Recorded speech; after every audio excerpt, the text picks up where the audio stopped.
सूर्य कुंड है जिसको सूरज कुंड के नाम से जाना जाता है। इसका महत्व है कि जब श्री राम जी का जन्म हुआ था तो क्योंकि वो सूर्यवंशी हैं तो उस समय साक्षात सूर्य नारायण देवता को प्रभु श्री राम जी के दर्शन करने की इच्छा हुई थी, तो वो यहाँ पर आए थे। 1 महीना, मनुष्यों का 1 महीना और उनका 1 दिन, ऐसा करके वो यहाँ रुके थे, तो इसी स्थान पर उनका निवास हुआ था। बालकांड रामायण में लिखा है, मास दिवस कर दिवस भव मरम न जाने कोई, रथ समेत रवि ठाक निशा कौन विधि होए। मतलब भगवान उनके बाल स्वरूप देख कर 1 महीना यहाँ पर रुक गए थे। वो मूर्ति कुंड से निकली है सूरज भगवान की, 7 घोड़े के रथ पे है।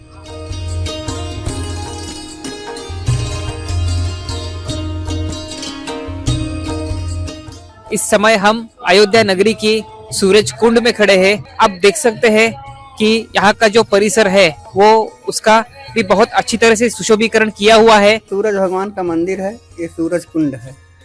इस कुंड पर सूरज भगवान का रथ यहाँ पर उतरा था। बालकांड रामायण में लिखा है, मास दिवस कर दिवस भव मरम न जाने कोई, रथ समेत रवि ठाक निशा कौन विधि होए।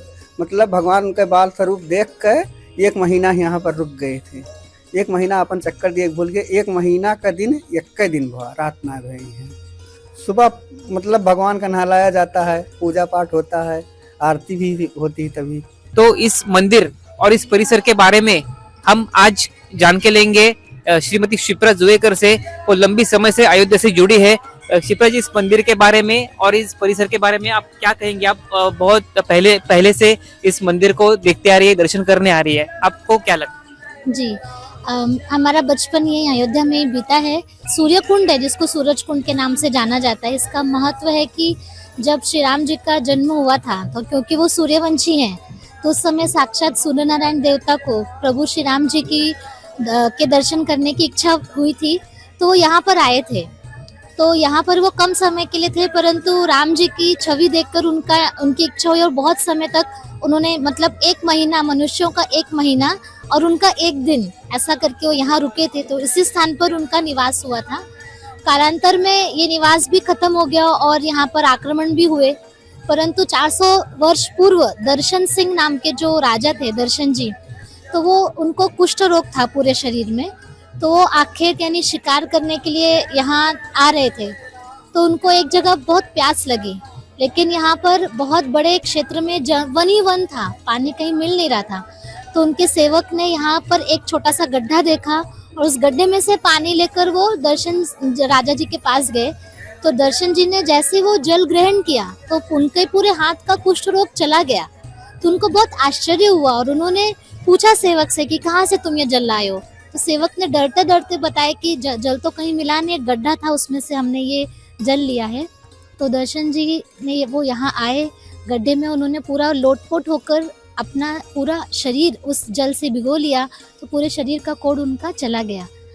फिर उसी रात को सपने में प्रभु श्री राम उनके सपने में आए और उन्होंने बताया कि आप इस कुंड की खुदाई कीजिए। सूर्य भगवान उनके सपने में आए तो उन्होंने यहाँ पर आए, खुदाई की, और विशेष रूप से सपने में उन्होंने कहा था कि 48 घंटे के अंदर आप जितना खोद सकते हैं खोदिए, आपको धन मिलेगा और बहुत कुछ आपको प्राप्त होगा, उसके बाद यहाँ से मिट्टी हो जाएगा।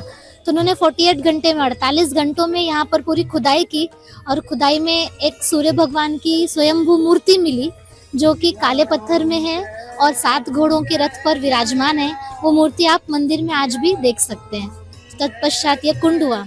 उसके पश्चात 400 वर्ष तक के पूर्व ये बात हुई थी, जब हम छोटे थे यहाँ आते थे तब यहाँ पर केवल कुंड था जो कि बहुत दयनीय अवस्था में था और मंदिर भी बहुत टूटी फूटी अवस्था में था।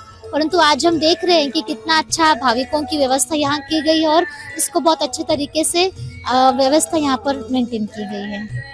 और इसका भी जो सुशोभीकरण हुआ है, इसके बारे में आप कुछ कहना चाहिए? ये सुशोभीकरण बहुत ही अविश्वसनीय है। जब हम छोटे थे यहाँ आते थे, आज से करीबन 4 साल पहले तक भी जब भी मैं यहाँ आई तो बहुत ही दयनीय अवस्था में ये था। और अभी भी अयोध्या वासियों को ही नहीं, आजू बाजू के जितने भी जिले हैं उनको ही नहीं मालूम कि सूर्य भगवान की यहाँ पर आगमन हुआ था। सूर्य कुंड का महत्व अभी भी लोगों को पता नहीं था, लेकिन सुशोभनीयकरण होने के पश्चात अभी लोग यहाँ आ रहे हैं। ये प्रभु राम जी की कृपा है, एक प्रकार से वो पुनः प्रकट हो रहे हैं, ऐसा लग रहा है। हम देख सकते हैं कि जो सूर्य मंदिर है उसकी महत्व अब हमारी चैनल के माध्यम से ही भाविकों को और लोगों को पता चलेगा।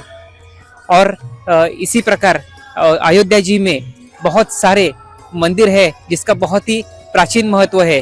विशेष संवाददाता प्रीतम नाचनकर के साथ नीलेश कुलकर्णी, अयोध्या, उत्तर प्रदेश, सनातन प्रभात।